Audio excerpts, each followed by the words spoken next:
உங்களை எல்லாம் வலதுபுறம் இடதுபுறம் இரண்டு பக்கத்திலும் கூட உங்களை எல்லாம் பார்க்க முடியவில்லை.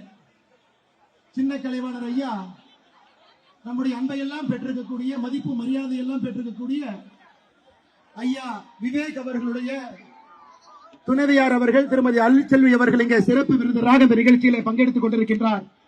அவர்களுக்கு உங்கள் சார்பாக, நம்முடைய வீதியிட அமைப்பின் சார்பாக என்னுடைய நெஞ்சார்ந்த வாழ்த்துக்களை, வணக்கங்களை தெரிவித்துக் கொள்கின்றேன்.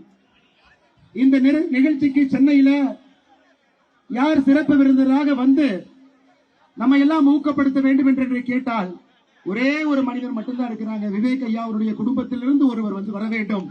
இன்னைக்கு அக்கா அவர்கள் வந்திருக்கின்றார். 2021 ஏப்ரல் மாதத்துல நம்மை விட்டு விவேக் ஐயா அவர்கள் பிரிந்து சென்று 5 வருட காலம் ஆகிறது. நம்முடைய அன்பையெல்லாம் பெற்றிருக்கக்கூடிய APJ அப்துல் கலாம் ஐயா அவர்கள் மக்களுடைய ஜனாதிபதியாக இருந்தவர். விவேக் ஐயா கிட்ட முதல்ல 10 லட்சம் மரக்கன்றுகளை நட வேண்டும், அதன் பிறகு 1 கோடி மரக்கன்றுகளை நட வேண்டும் என்று சொல்லிய பிறகு அதை தன்னுடைய முழுநேர வேலையாக உதகரி ஊட்டியிலிருந்து சென்னை வரை தமிழகத்தினுடைய ஒரு மாவட்டத்தில் ஒரு பகுதியில் விவேக் ஐயா அவர்கள் தன்னுடைய காலத்தில் 37 லட்சம் மரக்கன்றுகளை நட்டுவிட்டு மிச்சம் இருக்கக்கூடிய 63 லட்சம் மரக்கன்றுகளை நாம் நட வேண்டும், தமிழக மக்கள் நட வேண்டும் என்கின்ற இந்த பணியை நமக்கு விட்டு சென்றிருக்கின்றார். அதனால்தான் அருமை சொந்தங்களே, இந்த மாதம் மட்டுமே நம்முடைய வீதி லீடர்ஸுடைய அமைப்பு 20 லட்சம் மரக்கன்றுகளை தமிழகத்தில் நாம் நட வேண்டும். பனை மரத்தை நடணும், தேக்கு மரத்தை நடணும், ஒரு பகுதியில் இருக்கக்கூடிய அந்த மண்ணிற்கும் அந்த பகுதிக்கும் சம்பந்தப்பட்ட மரக்கன்றுகளை நட வேண்டும் என்கின்ற ஒரு பெரிய ஒரு வைராகிய நோக்கத்தோடு இந்த ஆகஸ்ட் மாதம் முழுவதுமே சுற்றுச்சூழல் மாதமாக நாம் இதை கொண்டாடி கொண்டிருக்கின்றோம். ஒரு தனி மனிதனும் கூட, ஒரு தாய்மாராக இருக்கட்டும், குழந்தையா இருக்கட்டும், பள்ளிக்கூடத்துக்கு செல்லக்கூடிய குழந்தையாக இருக்கட்டும், கல்லூரிக்கு செல்லக்கூடிய மாணவ செல்வங்கள் யாராக இருந்தாலும் கூட இந்த மாதம் அவர்களாக முன்வந்து இந்த மாற்றத்தில் நாங்களும் இருக்கின்றோம். ஏதோ ஒரு நதியை சுத்தம் பண்றோம். நீங்க பாருங்க, தாமிரபரணி நதியை சுத்தம் பண்ண ஆரம்பித்திருக்கின்றோம், வைகை நதியை தொடர்ந்து சுத்தம் செய்து கொண்டிருக்கின்றோம், பரமத்தி வேலூரில் ஆரம்பித்து நம்முடைய காவிரி தாயை சுத்தம் செய்ய ஆரம்பித்திருக்கின்றோம்.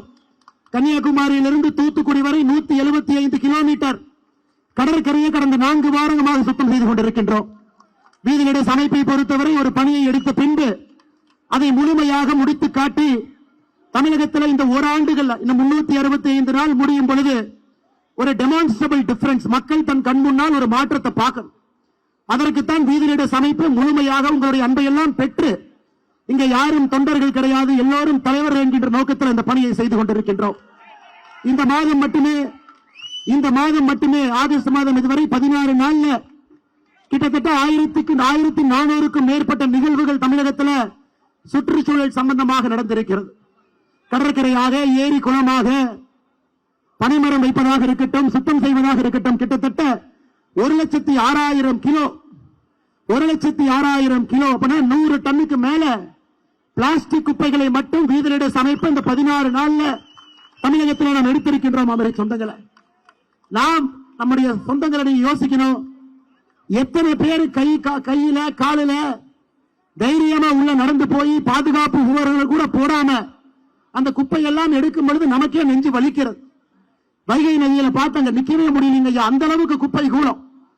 நம்முடைய தொண்டர்கள் அதை எடுக்கும் பொழுது அங்கே நம்ம மூச்சு கூட விட முடியல, அங்க எந்த உயிரினமும் கூட இல்ல. அங்கே நம்முடைய தொண்டர்கள் முகம் செலிக்காம உள்ள இறங்கி வைகை தாயை சுத்தம் பண்றாங்க, காவிரி தாயை சுத்தம் பண்றாங்க, தாமிரபரணி தாயை சுத்தம் பண்றாங்க. இதுதான் நமக்கு வேண்டும். ஒரு அடிப்படை அரசியல் கட்டமைப்பு, நல்ல அரசியல் கட்டமைப்பு வேண்டும் என்றால் அதிலிருந்து வரக்கூடிய தொண்டர்கள், தலைவர்கள் யாராக இருந்தாலும் கூட ஒரு சேவை மனப்பான்மையோடு வருபவர்களால் மட்டும்தான் அடிப்படை அரசியல் கட்டமைப்பை மாற்ற முடியும்.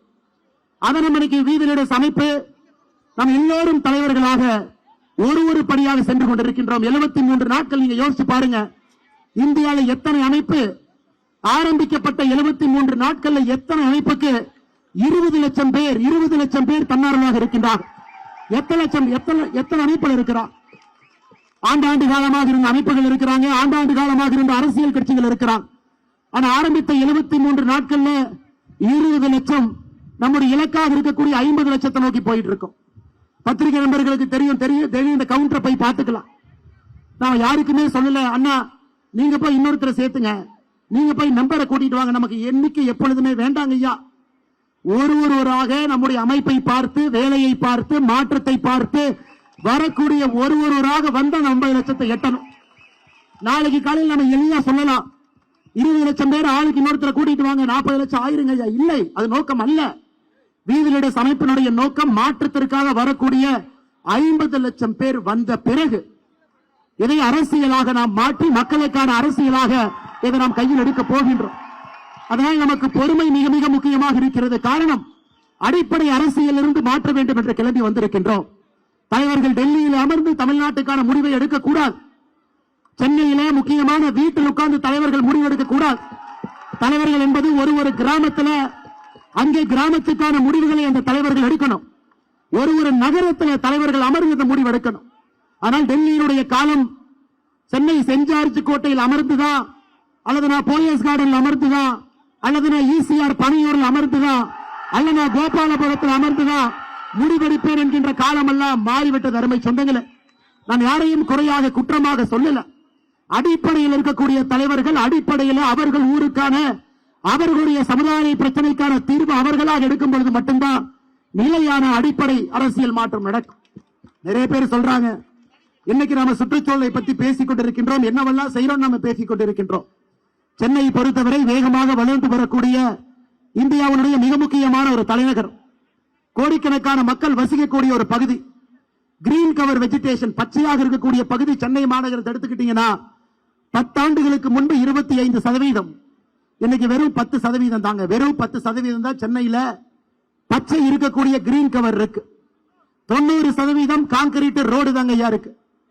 வீதியிட அமைப்பு நம்மை போன்றவர்கள் இந்த வேலையை செய்யலினா இன்னும் 10 ஆண்டுகள் கழித்து 5% மட்டும்தான் இருக்கும். எப்படி அந்த நகரத்தில் மக்கள் வாழ முடியும்? இதை சின்ன கலைவாணர் ஐயா விவேக் அவர்கள் பல இடத்துல பேசினாங்க. 2 டிகிரி இன்னைக்கு பூமி வெப்பமாகிட்டு இருக்கு. குடிக்கிற தண்ணி எங்கேயும் கூட இல்ல. போர் போட்டு தண்ணி எடுத்தா கூட 1700 1400 அடி போட வேண்டியது இருக்கு. இன்னைக்கு தமிழகம் பாருங்க, இந்திய அளவில் உள்ள பூமிக்குள்ள இருக்கக்கூடிய நீரை ஒரு வருடத்திற்கு 73% உறிஞ்சி எடுக்கிறோம். கர்நாடகாவை பொறுத்தவரை 56%, மகாராஷ்டிரா 60%, 73% பூமியில் இருக்கக்கூடிய நீரை உறிந்து ஒவ்வொரு ஆண்டும் நாம் குடிக்கின்றோம், துவைக்கின்றோம், குளிக்கின்றோம்.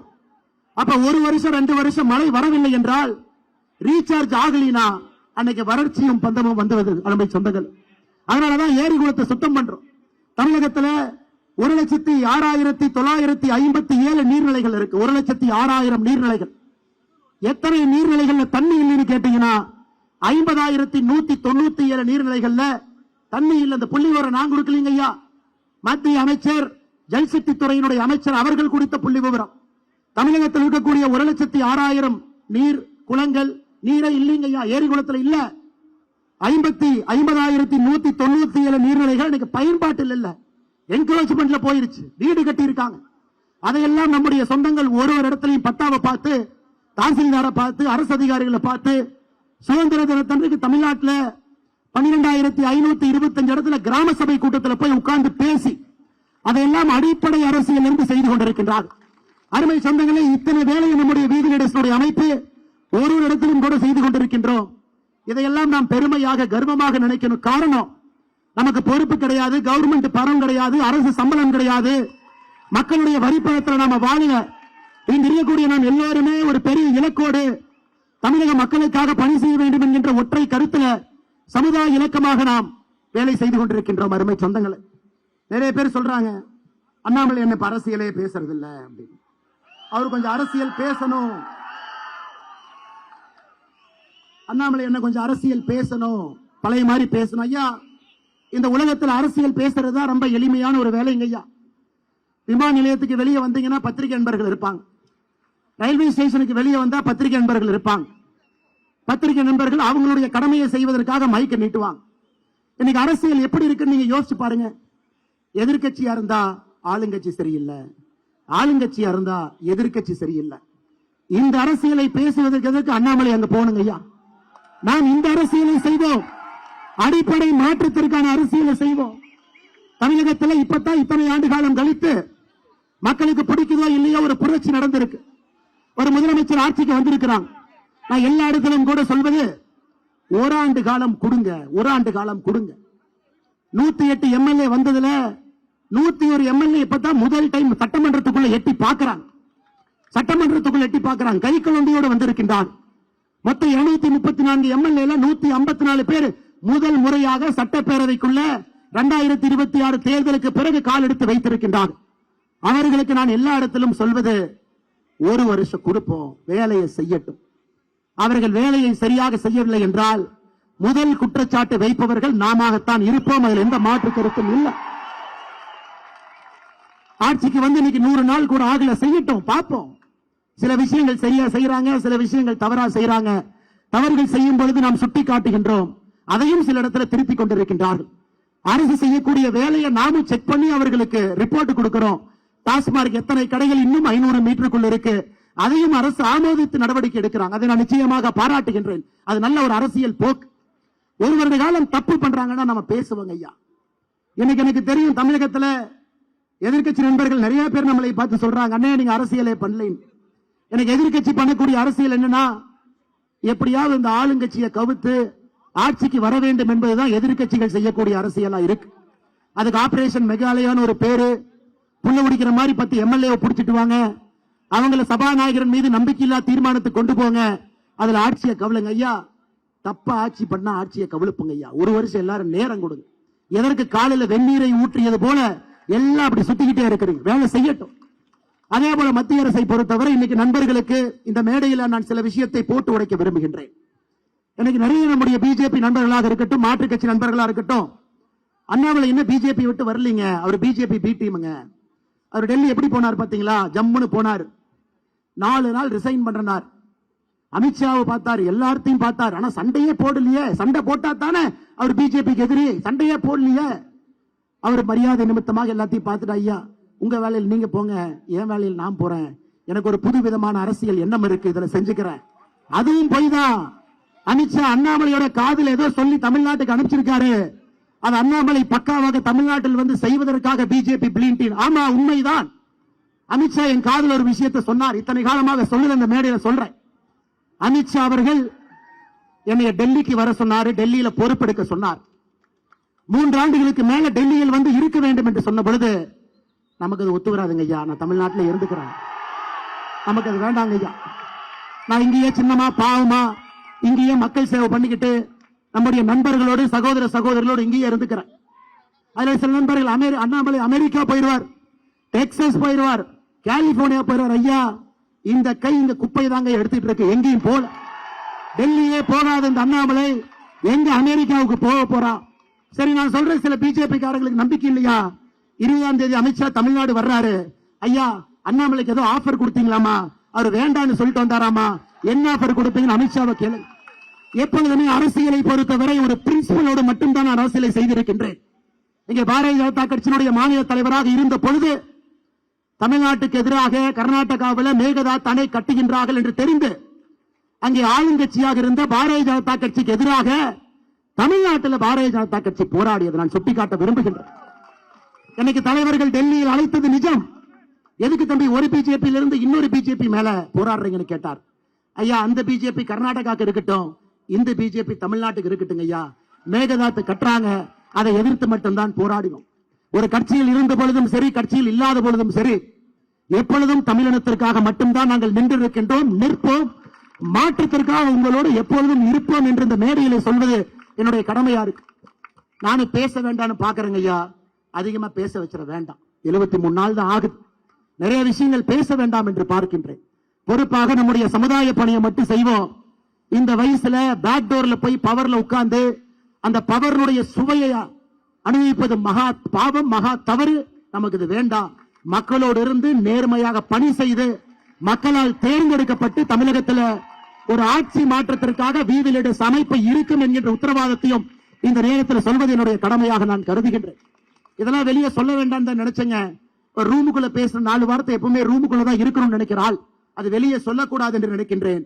அதனால இப்பவாச்சு கொஞ்சமாச்சு உங்க வேலையை பார்த்துட்டு இந்த அட்ஜஸ்ட்மெண்ட் பாலிடிக்ஸ் எல்லாம் விட்டுட்டு மக்களுக்காக கீழே வந்து கொஞ்சமாச்சு பணி செய்யுங்க எதிர்க்கட்சி நண்பர்களே, அருமை சொந்தங்களே. அது மட்டுமல்ல, இன்றும் இன்னைக்கும் வீதிலிட அமைப்பும் கர்நாடகாவில் மேகதாத்து அணையை கட்டுவதை நாம் எதிர்க்கின்றோம். இது அரசியலுக்காக கைத்தட்டலுக்காக நாம் சொல்வதல்ல. ஐயா பெங்களூர்ல குடிநீர் பிரச்சனை இருக்கா? இருக்கு. பெங்களூர்ல தமிழர்கள் இருக்கிறாங்களா? இருக்கிறாங்க ஐயா. 15 லட்சம் பேருக்கு மேல பெங்களூர்ல நம்முடைய தமிழ் சொந்தங்கள் இருக்கிறார். பெங்களூர் சென்ட்ரல் தொகுதியில மட்டுமே பாராளுமன்ற தொகுதியில 7.5 லட்சம் தமிழ் சொந்தங்கள் அது ஒரு பாராளுமன்ற தொகுதியில் இருக்கிறாங்க. மண்டியால இருக்கிறாங்க, சிமோகால இருக்கிறாங்க, சிக்மங்களூர்ல இருக்கிறாங்க. தமிழ்நாட்டில் பிறந்தவங்க அங்கே இருக்கிறாங்க. ஆக்கப்பூர்வமாக சண்டை போட்டு பார்டருக்கு போய் பிரச்சனையை பண்ணி கேட் இழுத்து மூடி 2 பஸ்ஸை உடைச்சு வீதியில சமயத்தில் 2 பச்சை துண்டை போட்டுட்டு போய் நாம செஞ்சுட்டா தமிழ்நாட்டுக்காக இருக்கிறோம். அது நமக்கு வேண்டாங்க. மேகதாத்தை எதிர்க்கின்றோம் என்று சொன்னால் மத்திய அரசை நம்புகின்றோம். 2 மாநிலத்துக்கு பிரச்சனை வரும் பொழுது ஒரு அணை கட்ட வேண்டும் என்று ஒரு மாநிலம் முடிவு செய்யும் பொழுது அந்த லோப்பர் ரைபேரியன் ஸ்டேட்டாக கீழே தண்ணி வரக்கூடிய மாநிலங்கள் அதை எதிர்த்தால் அந்த அணையை கட்டுவதற்கு அந்த மாநிலத்திற்கு உரிமை இல்லை. ஆனா தூரதிருஷ்டவசமாக 2021-22 கட்ட முடியாது என்று சொன்ன மத்திய அரசு இன்னை கர்நாடகா கட்டுவதற்கு பிரச்சனை இல்லை என்று சொல்வது உண்மையாலுமே நம்முடைய நெஞ்சு வலிக்குதுங்க ஐயா. மோடி அவர்களை பொறுத்தவரை இன்னும் நான் நம்புகின்றேன், நேர்மையான ஒரு மனிதர், தவறு செய்யாத ஒரு மனிதர். அதனால 2 மாநிலத்துக்கு இடையே வரக்கூடிய பிரச்சனைகளை யோசிச்சு முதலமைச்சர்களை அமர வைத்து தீர்வு கொடுக்கணும். இன்னைக்கு கர்நாடகாவில் நிறைய பேர் சொல்றாங்க, ஐயா நம்ம கிட்ட டிஜி ரிசர்வாயர் இருக்கு, திப்பனகொண்டகத்தா ரிசர்வாயர் இருக்குது, பெங்களூர்ல இருந்து 20 கிலோமீட்டர் 2.2 டிஎம்சி இருக்கு. அந்த தண்ணியை பெங்களூர் யூஸ் பண்ணா தண்ணி பிரச்சனையே வராதுங்க ஐயா. எதுக்கு மேகதாத்துல அணை கட்டணும்? மஞ்சனப்பள்ளி டேம் இருக்குதுங்க ஐயா பெங்களூர் பக்கத்துல. மத்திய அரசு நிதி கொடுங்க, 500 கோடி கொடுங்க, 600 கோடி கொடுங்க, புதுப்பீங்க. ஏற்கனவே காவிரியில வரக்கூடிய தண்ணியில எங்க தேங்குதோ இந்த 2 டேமையும் புதுப்பீங்க. பெங்களூர் மக்களுக்கும் அது வரப்பிரசாதமாக இருக்கட்டும். இதுதாங்க ஐயா நம்ம அரசியல். நாம இந்த பஸ்ஸை உடைக்கிறது, பச்சை தொண்டு போட்டு போய் பார்டரில் இழுத்து மூடுறது நமக்கு இது வேண்டாங்க ஐயா. நாம் இன்னைக்கு சொல்வதெல்லாம் அண்ணன் தம்பிகளாக, சகோதர சகோதரிகளாக இருக்கும் பொழுது மத்திய அரசு தலையிட்டு நேர்மையான நாணயமான ஒரு தீர்வை கொடுங்க.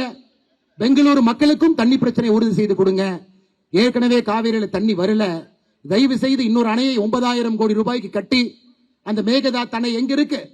இன்னைக்கு கர்நாடகாவில் முதலமைச்சராக இருக்கக்கூடிய DK சிவகுமார் அவருடைய சொந்த தொகுதியில மேகதாத்து இருக்குது என்பதையும் நீங்கள் புரிந்து கொள்ள வேண்டும் அருமை சொந்தங்களே. அதற்கு மேல அரசியல் பேச விரும்பல. இதுதான் நம்முடைய நிலைப்பாடு. இல்ல அண்ணாமலை தமிழ்நாடு பட்ஜெட்டை பத்தி பேசலையா? தமிழ்நாடு பட்ஜெட்டை பத்தி 2 வார்த்தை சொல்லுங்க ஐயா.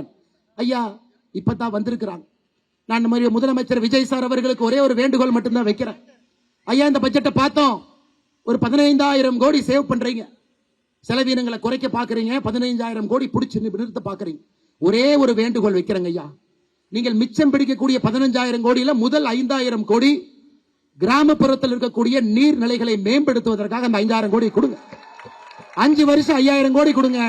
5 வருஷத்துல அது 25,000 கோடி, பெரிய மாற்றம் நடக்கும். கர்நாடகாவில் சித்தராமையா அவர்கள் செஞ்சாங்க. அதனாலதான் ஒரு கிராமத்துக்கு போனாலும் லிப்ட் இரிகேஷன் ஸ்கீம், உபரி தண்ணீரை லிப்ட் பண்ணி கிராமத்துக்கு கொண்டு போய் கொடுத்துறாங்க. எல்லோரும் அமைதியாக நல்லா இருக்கிறாங்க. ஒரு 5,000 கோடி ஒதுக்குங்க ஐயா. நீங்கள் சேமிக்கக்கூடிய 15,000 கோடியில 2வது 5,000 கோடி அரசு பள்ளிகளுடைய தரத்தை உயர்த்துவதற்காக அரசு பள்ளிகளுக்கு கொடுங்க ஐயா. நீங்க சேமிக்கக்கூடிய 3வது 5,000 கோடி கிராமப்புறத்தினுடைய வளர்ச்சிக்காக அந்த 5,000 கோடி கொடுங்க ஐயா. இப்படி நீங்க கொடுக்கலீங்கன்னா அவங்களால பட்ஜெட் போடவே முடியாது. செலவுகள் வந்துகிட்டே தான் இருக்கும். ஒரு டிபார்ட்மெண்ட்டுக்கு பணம் வேணும் கேட்பாங்க, எல்லா மக்களுக்கும் பணம் வேணும். சேமிக்கக்கூடிய பணத்தில் இந்த 15,000 கோடிய 3-5,000 கோடியாக பிரித்து அடுத்த தமிழகத்திற்கு அடுத்த 5 ஆண்டுகள் 25,000 கோடி, வருஷத்துக்கு 5,000 கோடி நீர் மேலாண்மைக்கு, கல்விக்கு வருஷத்துக்கு 5,000 கோடி, 5 வருஷம் 25,000 கோடி, கிராமப்புறத்தினுடைய வளர்ச்சிக்கு 5,000 கோடி, 5 வருஷத்துக்கு 25,000 கோடி கொடுங்க ஐயா. தமிழ்நாடு நிச்சயமாக மாறும் மாறும் மாறும். இது மட்டும்தான் நாங்க உங்களுக்கு வீதிலிட அமைப்பு சார்பாக நாங்கள் சொல்லக்கூடிய யோசனைங்க ஐயா. இதை நீங்கள் செய்வீர்கள் என்று நாங்கள் நம்புகின்றோம். கரப்ஷன் நின்றுச்சுங்கிறாங்க, மறுபடியும் ஆரம்பிச்சிருக்கு, பார்த்துக்கிட்டு தான் இருக்கும். கரப்ஷன் முதலமைச்சர் விஜய் அவர்கள் கரப்ஷனுக்கு எதிராக இருப்பது உண்மைதான், அதையும் நாம் பார்க்கின்றோம். டெண்டர் பெரிய பெரிய டெண்டர்ல வாங்கல, பல அமைச்சர்கள் இப்பதான் வாங்க ஆரம்பிச்சிருக்கிறாங்க. அவங்கள ஓட்டுக்கு பணம் கொடுக்காம வந்துட்டாங்க. சில அமைச்சர்கள் சொல்றாங்க, எங்கிட்ட ஆடியோவே இருக்கு, அவங்கள ஓட்டுக்கு பணம் கொடுக்காம வந்துட்டாங்க. தம்பி நாங்கெல்லாம் ஓட்டுக்கு பணம் கொடுத்து வந்தோம், ஒரு 2% கொடு தம்பி, 3% கொடு தம்பி, 4% கொடு. இது முதலமைச்சர் விஜய் அவர்கள் கவனத்திற்கு இப்பவே கொண்டு வர்றாங்க ஐயா. 1 வருஷம் கழிச்சு நாங்க பிரச்சனை பண்றதுக்கு முன்னாடி நீங்க எப்படி இருக்கிறீங்க அதை உங்களுடைய அமைச்சர் பெருமக்களுக்கும் அதை அறிவுறுத்துங்க. நேர்மையான ஆட்சி. நீங்க நேத்து சுதந்திர தின உரையில சொன்னீங்க, தமிழகத்துல கரப்ஷனை நம்முடைய காலத்துல ஒழிப்புங்க ஐயா. நம்முடைய காலத்துல டிவிக்கு இருக்கட்டும், இந்த பக்கம் வீதி லீடர்ஸ் இருக்கட்டும், நம்முடைய காலத்துல அந்த கரப்ஷனை ஒழிப்பு நம்மால் முடியும். செய்து கொடுக்க துணிந்தவர்கள் நாம் இங்க இருக்கின்றோம். ஆட்சி அதிகாரத்துல யாரும் உட்கார்ல. இங்க இருக்கிறவங்க யாரு எம்எல்ஏ இல்ல, யாரு எம்பியா இருந்ததில்ல, யாரு மந்திரியா இருந்ததில்ல. அதை சொல்வதற்கான முழு தார்மீக சுதந்திரமும் பொறுப்பு நமக்கு இருக்கு. அதனால கொஞ்சம் கடிவாளம் போடுங்க ஐயா, லூசு விட்டுறாதீங்க. கொஞ்சம் சனிக்கிழமை ஞாயிற்றுக்கிழமை ரிவ்யூ மீட்டிங் எடுங்க. 2 நாள் விடுபடுத்தீங்கன்னா அதிகாரிகளுக்கு அமைச்சர்களுக்கு குளிர் விட்டு போயிடும். அதையும் கொஞ்சம் பாருங்க, கண்ட்ரோல்ல வைங்க. குதிரைக்கு எப்பொழுதுமே கடிவாளத்தை கொஞ்சம் லூசா விட்டுட்டீங்கன்னா குதிரை வலது பக்கம் இடது பக்கம் போகும். மக்கள் உங்கள் மீது பெரிய நம்பிக்கையோடு அந்த இடத்தை கொடுத்திருக்கிறாங்க. நீங்கள் தவறு செய்தாமல் அதை கொண்டு செல்ல வேண்டும் என்கின்ற அன்பான வேண்டுகோளையும் கூட இந்த நேரத்தில் வீதிரடஸ் அமைப்பு சார்பாக சொல்லுவது என்னுடைய கடமையாக நான் கருதுகின்றேன். அருமை சொந்தங்களே, இது மட்டும் இல்ல, நான் அரசியல் பேசலாங்க ஐயா, நம்ம தான் அரசியல் பேசக்கூடாது நீங்க வந்திருக்கு. நம்ம சமுதாய பணியை மட்டும் செய்வோம், அடிப்படை மாற்றத்தை செய்வோம். ஏன்னா மேடையில் இருக்கக்கூடிய அக்கா அருள்செல்வி அவர்களை நான் சங்கடப்படுத்த விரும்பல. அவங்க எல்லா அரசியல் கட்சிக்கு பொதுவானவங்க. ஐயா விவேக் அவர்கள் எல்லா அரசியல் கட்சிக்கு பொதுவானவங்க, எல்லாருக்கும் பொதுவானவங்க. நம்ம அரசியல் கட்சி இல்ல, சமுதாய கட்சி. சமுதாயத்துக்காக பாடுபடக்கூடிய ஒரு கட்சி. மக்களோடு நாம் இருக்கின்றோம். ஆனால் தொண்டர்களுக்கு ஒரே ஒரு வேண்டுகோள் வைக்கிறேங்க ஐயா. ஐயா 73 நாள் பொறுப்பே இல்லாம ஒரு இயக்கம் இயங்குவது ரொம்ப கஷ்டங்க ஐயா, ரொம்ப கஷ்டம். 73 நாட்கள் பொறுப்பு இல்லாம லீடர்லெஸ் கிரௌடா எல்லோரும் லீடரா இருப்பது பெரிய பாக்கியம். அப்பனா எந்த அளவுக்கு நீங்க ஈகோவை உடைச்சு, எந்த அளவுக்கு நீங்கள் எல்லாம் ஒரு இயக்கத்தின் மீது நம்பிக்கை வைத்து ஒரு தொலைநோக்கு பார்வையோடு இங்க வந்திருக்கிறீங்க. அதனால நமக்குள்ள சண்டை வேண்டாங்க ஐயா. இது நம்முடைய வாழ்க்கையில ஒரு முறை கிடைக்கக்கூடிய வாய்ப்புங்க. எல்லாம் ஒரு பால்ல 6 அடிக்கும், ஒரு முறை கிடைக்கக்கூடிய வாய்ப்பு. கொஞ்சம் ஈகோவுக்கு இடம் கொடுக்காம எல்லா பகுதிகளில் இருக்கக்கூடிய இளைஞர் பெருமக்கள் எவ்வளவு வேலை இந்த ஒரு மாசத்துல எந்த எதிர்பார்ப்பும் இல்லாம பண்ணிருக்கிறீங்களா, எத்தனை வேலை செஞ்சிருக்கிறீங்க. அதை தொடர்ந்து நாம் செய்வோம். நம்முடைய உழைப்புக்கு கிடைக்கக்கூடிய ஊதியம் என்னன்னு கேட்டீங்கன்னா வாக்கு என்று சொல்வதை விட மக்களுடைய புன்னகை தாங்க ஐயா முதல்ல கிடைக்கும். அது டிசம்பர் மாதத்திற்குள்ள நம்ம எல்லோருக்கும் அது கிடைக்கும். சொன்னபடி நாம் செய்வோம், எங்கேயும் நாம போக வேண்டாங்க ஐயா. இதுல மட்டும் நாம் கவனம் பண்ணுவோம். கடைசியாக மீடியா நண்பர்கள் அண்ணன் டெல்லியில சிஜேபி ப்ரொடெஸ்ட் பண்ணாங்க. அண்ணாமலை அண்ணா நீங்க வந்து ஒரு மைக் எடுத்து 2 காரசாரமா பேசி இருக்கணும் அப்படி. ஐயா இன்னைக்கு நீட் என்பது 2021, 2024, 2026 3 வருடம் நீட் பேப்பர் லீக் ஆச்சு. 2021 லோக்கலைஸா லீக் ஆச்சு, 24 கொஞ்சம் பெருசா லீக் ஆச்சு. உச்சநீதிமன்றம் நேரடியா அந்த வழக்கு எடுத்து நடத்தினாங்க, ராதாகிருஷ்ணன் கமிட்டி போட்டாங்க. ஆனா 2026 பொறுத்தவரை பெரிய அளவில் நடந்துச்சு. அதனால்தான் நாம் சொன்னோம், மத்திய அரசுக்கு சொன்னோம், ஐயா பேசுங்க பேசுங்க, உட்கார வச்சு பேசுங்க. 80 லட்சம் பேர் இன்னைக்கு டெலிவரி பாயா இருக்கிறாங்க. 80 லட்சம் பேர் இந்தியாவில். யோசிச்சு பாருங்க, 80 லட்சம் பேர், 8 மில்லியன். 8 மில்லியன் என்பது ஐரோப்பிய நாடுகள்ல சில நாட்டினுடைய மக்கள் தொகையினுடைய சைஸுங்க. இந்தியாவில் 80 லட்சம் பேர் டெலிவரி பாய். ஸ்விக்கியாக இருக்கட்டும், ஜொமேட்டோவா இருக்கட்டும், பிளிங்கிட்டா இருக்கட்டும், கஷ்டப்பட்டு வேலை செய்யறாங்க. எத்தனை நண்பர்களுக்கு தெரியும்? அந்த 80 லட்சம் பேர்த்துல 33 லட்சம் பேர் ஒரு டிகிரி படிச்சிருக்கிறாங்க. ஒரு டிகிரி படிச்சிருக்கிறாங்க. 80 லட்சம் பேர்த்துல 33% ஒரு டிகிரி படிச்சிருக்காங்க. இன்னைக்கு வெயில்ல, இந்த பொல்யூஷன்ல நாம் ஆர்டர் பண்ற சிக்கன் பிரியாணிக்கும், மட்டன் பிரியாணிக்கும், பன்னீருக்கும், தோசைக்கும் ஏதோ ஒரு இடத்துல போய் வாங்கி இத்தனை ஆக்சிடென்ட் நடந்து அதை வந்து நம்ம வீட்டுல கொடுக்குறாங்க. ஐயா இதே மாதிரி இருக்க முடியுமா? நித்தி ஆயோக் சொல்லுது 2030 முடியும் பொழுது 2.5 கோடி பேர் இந்தியாவில் டெலிவரி பாயா இருப்பாங்க. 2.5 கோடி பேர், 2.5 கோடி பேர். யோசிச்சு பாருங்க ஐயா, நாடு தாங்குமா? 2.5 கோடி உறுப்பினர்கள் என்ன வேலை செய்து கொண்டிருக்க வேண்டும்? அவங்களை என்ன வேலை நாம செய்ய வைக்கிறோம்? இன்னைக்கே நீங்க அமெரிக்காவில் பல இடத்துக்கு போங்க, ரோட்ல டிராபிக்ல வண்டி நிக்கிற மாதிரி ரோபோ நின்றுட்டு இருக்கு. பல இடத்துல நீங்க பார்க்கலாம், அட்லாண்டால பார்க்கலாம், கலிபோர்னியால பார்க்கலாங்க ஐயா. ரோபோக்குள்ள சாப்பாடு வச்சிடறாங்க, வீட்டு வாசலுக்கு வந்துடும். பாஸ்கோடு போட்டா டப்பா ஓபன் ஆகிக்கும், சாப்பாடு எடுத்துக்கலாம். பல இடத்துல ட்ரோன்ல கொண்டு போய் வீட்டு வாசல்ல வச்சிடறாங்க. இந்தியாவில் 5 வருஷத்துல வரப்போகுதுங்க ஐயா, வரப்போகுது. 80 லட்சம் பேர் எங்க போக போறாங்க? 2030 2.5 கோடி பேர் எங்க போக போறாங்க? நம்ம அரசியல் அவர்களுக்கான அரசியல், அவர்களுக்கு வேலை வாய்ப்பு உருவாக்கணும், அவர்கள் அடுத்த கட்ட எடுத்துட்டு போகணும். அதுக்காகத்தான் நம்ம சொன்னோம், மத்திய அரசு கிட்ட பேச்சுவார்த்தை நடத்துங்க. 18 வயசுல இருந்து 24 வயசுல இருக்கக்கூடிய இளைஞர்கள் 40% பேருக்கு வேலை இல்ல, வேலை இல்லை. படித்த டிகிரி இன்னைக்கு வெற்று காகிதமாக இருக்கு. இதை சொன்னா மத்திய அரசுக்கு எதிராக நம்ம போராட்டமோ ஆர்ப்பாட்டமோ மோடிக்கு எதிராக கோஷம் போடல. இந்த நாடு நன்றாக இருக்க வேண்டும் என்கின்ற அக்கறையில் நாம பேசுறோம். அந்த இளைஞர்களுக்கு வேலை வாய்ப்பை உருவாக்க வேண்டும் என்கின்ற அக்கறையோடு பேசுகின்றோம். இது பெரிய கவனம் மாநில அரசுக்கும் மத்திய அரசுக்கு இருக்கணும். இளைஞர்களுடைய வேலை வாய்ப்பு இன்மை என்பது பெரிய ஒரு விஷயமா மாறப்போகுது. 2029 பாராளுமன்ற தேர்தலில் அதிகப்படியான வாக்காளர்கள் ஜென்சி வாக்காளர்கள். 2029 பாராளுமன்ற தேர்தலில் 34 கோடி பேர் 1996க்கு பின்னாடி பிறந்தவங்க. இந்தியாவில் அவங்க தான் பெரிய பிளாக். 34 கோடி பேர் 1996க்கு பின்னாடி பிறந்தவங்க.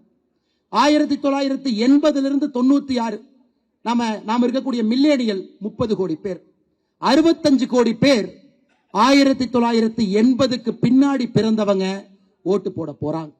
எண்ணங்கள் வேறு மாதிரி இருக்கு, வேகமா இருக்காங்க, மாற்றம் வேணும்னு நினைக்கிறாங்க.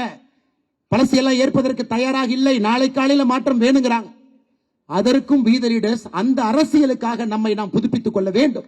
இந்த பல அரசியல் மேடையிலே நடிகை திட்டுறது, நடிகரை திட்டுறது, ஒருத்தருடைய தந்தை தாயை பத்தி பேசுறது, குடும்பத்தை பத்தி பேசுறது, அப்பாவை பத்தி பேசுறது, அதெல்லாம் போச்சுங்க ஐயா, அதெல்லாம் போச்சு. சட்டசபையில் அநாகரிகமாக வம்புக்கு இழுத்து ஒரு பெண்ணை நயவஞ்சகமாக தவறான வார்த்தையில சித்தரிக்கிறது. அதை வெளியே வந்து சொல்லுவாங்க, எங்க தலைவரை பாத்தீங்களா, எப்படி சொன்னாரு பாத்தீங்களா, எவ்வளவு டபுள் மீனிங்கோட சொல்லாரு பாத்தீங்க. அந்த அரசியல் போச்சுங்க ஐயா, போச்சு. 1980க்கு பிறகு பிறந்தவர்கள் ஜென்சி மில்லேனியல் 65 கோடி பேர், அவர்களுக்கு எல்லாம் பிடிக்கலீங்க ஐயா, வேற அரசியல் எதிர்பார்க்கிறாங்க. இன்னைக்கு இருக்கக்கூடிய தமிழகத்தில் இருக்கக்கூடிய எதிர்க்கட்சிகள் எத்தனை பேருக்கு இது புரிஞ்சுதுன்னு தெரியல. ஆனா நமக்கு இது புரிஞ்சிருச்சு, அவங்க குரல்ல நல்லா கேட்டுட்டோம். அதற்காக நம்மை புதுப்பித்துக் கொண்டிருக்கின்றோம். சமுதாய சேவையில் இருக்கோம். படிப்படியாக ஒரு மாற்றமாக நாம் கொண்டு வந்து நிச்சயமாக அதை செய்வோம் என்கின்ற பெரிய நம்பிக்கையை உங்களுக்கு அளித்து, ஐயா இன்னும் 14 நாள் இருக்கு. நாம் இன்னைக்கு தமிழகத்துல மொத்தமா எவ்வளவு மரம் இன்னைக்கு நாம வச்சிருக்கோம் அப்படின்னு நீங்க கேட்டீங்கன்னா, நம்முடைய இலக்கு 20 லட்சம். இன்னைக்கு நம்ம 6,25,760 வச்சிருக்கோம். ஐயா நாயப்படி இன்னைக்கு நாம 10 லட்சத்தை தாண்டி இருக்கணும்.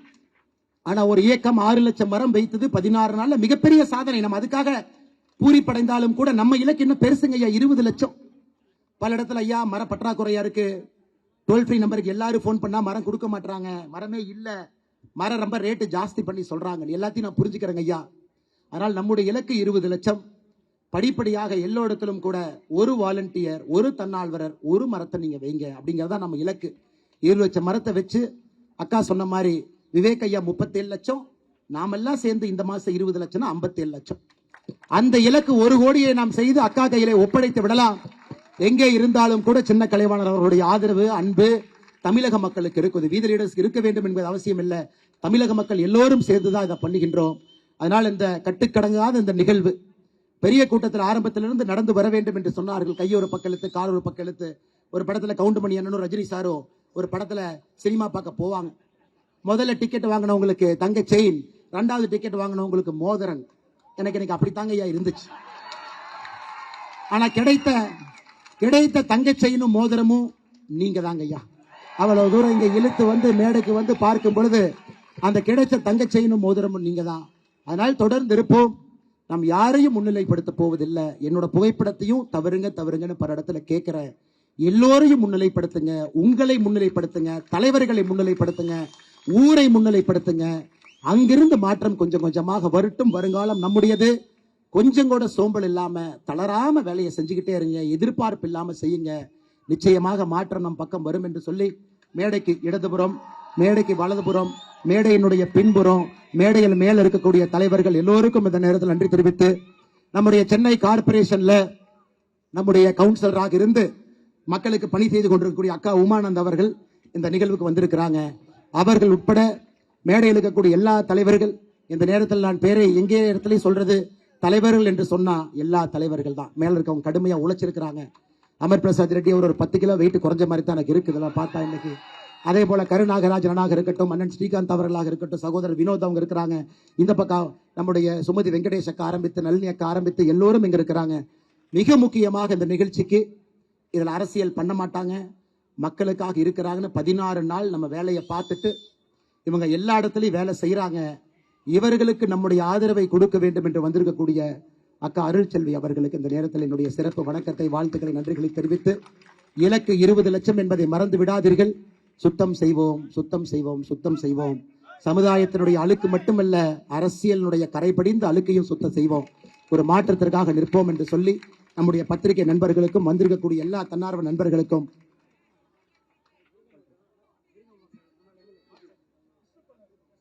எல்லோருக்கும் இந்த நேரத்தில் நெஞ்சார்ந்த வாழ்த்துக்களை, வணக்கங்களை தெரிவித்து, ஐயா நான் பேரே சொல்லல, ஆனா வேலை செஞ்சவங்க முன்னாடி இருக்கிறவங்க பேரை சொல்ல வேண்டும் என்பதற்காக சொன்னேன். மேடையில் இருக்கக்கூடிய நீங்கள் எல்லோரும் என்னை விட முக்கியமானவர் என்பது உங்களுக்கு தெரியும். ஏன்னா அந்த நிகழ்ச்சி நீங்க எல்லோரும் சேர்ந்து நடத்தது. நான் இதுல வெறும் பார்வையாளராக மட்டும்தான் அந்த 1/2 மணி நேரம் வந்திருக்கேன். இந்த நிகழ்ச்சி செஞ்சதெல்லாம் நீங்க, கஷ்டப்பட்டவங்க எல்லாம் பின்னாடி இருக்கிறீங்க, விடிய விடிய உழைச்சவங்க பின்னாடி இருக்கிறீங்க. அண்ணன் பெப்பர்ஸ் நாச்சியப்பன் அவர்கள் இருந்து ஆரம்பித்து எல்லா அக்கா இங்க இருக்கிறாங்க. எல்லோருக்கும் இந்த நேரத்தில் நெஞ்சார்ந்த வாழ்த்துக்களை வணக்கங்களை தெரிவித்து முன்னிருக்கையில் இருப்பவங்களுக்கு பத்திரிகை நண்பர்களுக்கு பொறுமையாக இருங்க, வேலையோடு சித்தாந்தமாக இருங்க. பெரிய மாற்றத்தை நோக்கி போகும். நமக்கு எஜமான் டெல்லியில வேண்டாம், எஜமான் சென்னையில வேண்டாம், நம்ம ஊர்ல நமக்கான எஜமானை தேடிக்கொள்வோம், மாற்றத்திற்காக நிற்போம் என்று சொல்லி நன்றி தெரிவித்து என்னுடைய உரையை முடித்துக் கொள்கின்றேன். தமிழகம் வாழ்க, பாரத அன்னையின் புகழ் ஓங்குக. நன்றி.